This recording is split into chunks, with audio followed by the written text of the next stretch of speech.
From K-pop to K-dramas, the Korean wave has just completely taken over the globe. But today, we're going to talk about what might just be its most delicious export, K-food. It's this incredible culinary phenomenon that, as it travels the world, is hitting a really fascinating and kind of complex crossroads.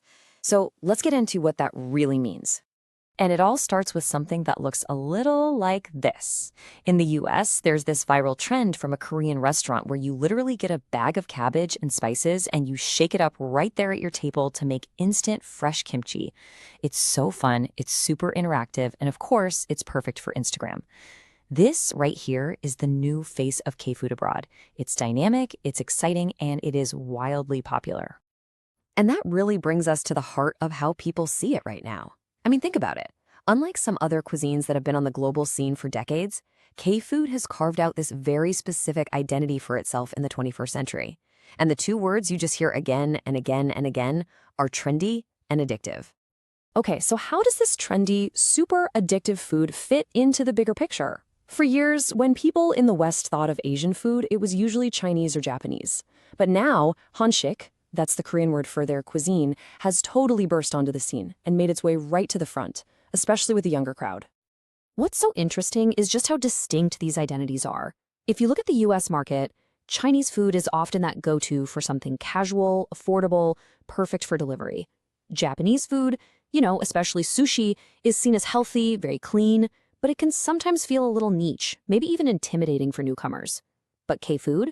Man, it has just captured the youth market. It's seen as the exciting, flavorful, shareable option, and it's all fueled by social media and that incredible Hallyu wave. But with this kind of explosive popularity comes a huge debate. It's almost like a culinary identity crisis.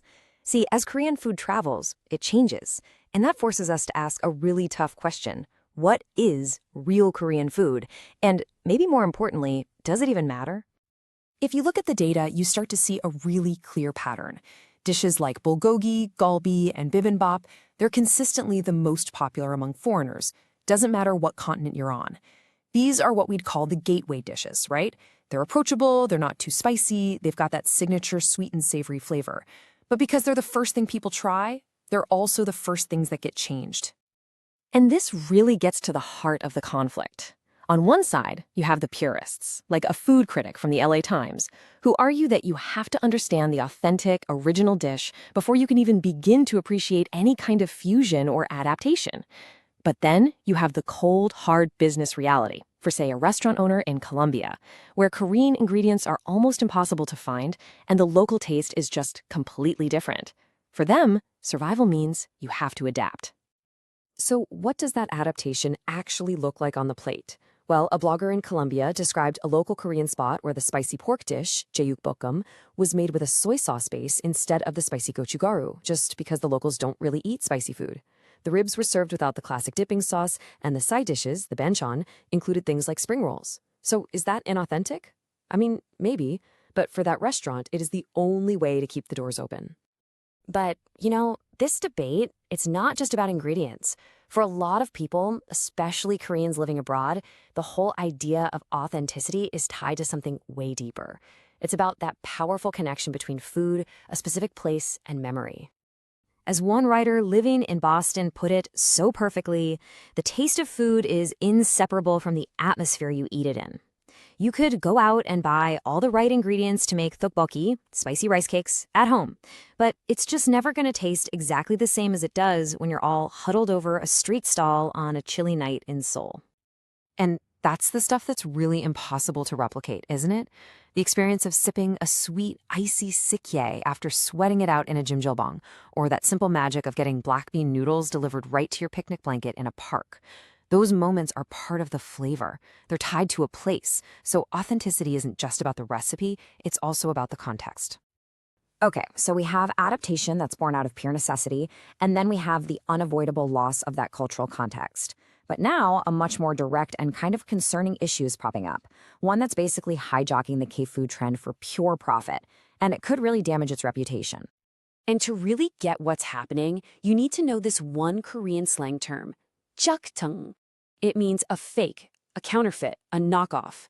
It was originally used for things like fake designer bags, but now people are using it to describe this new wave of restaurants that might look Korean on the outside, but are something else entirely on the inside.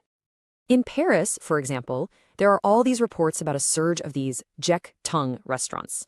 And according to people on the ground, they're often run by non-Korean capital, just using the K-Wave's popularity as a marketing gimmick.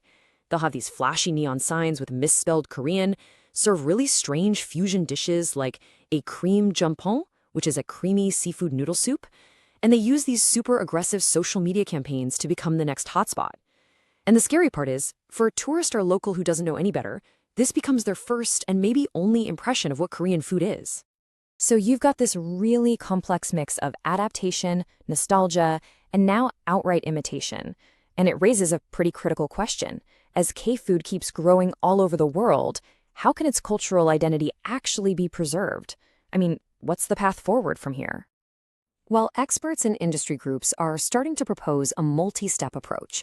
First, creating some kind of certification system, kind of like what Thailand does with its Thai Select seal, to help customers figure out which restaurants are meeting certain standards of authenticity. Second, providing way more support for training and standardized recipes to keep the quality high.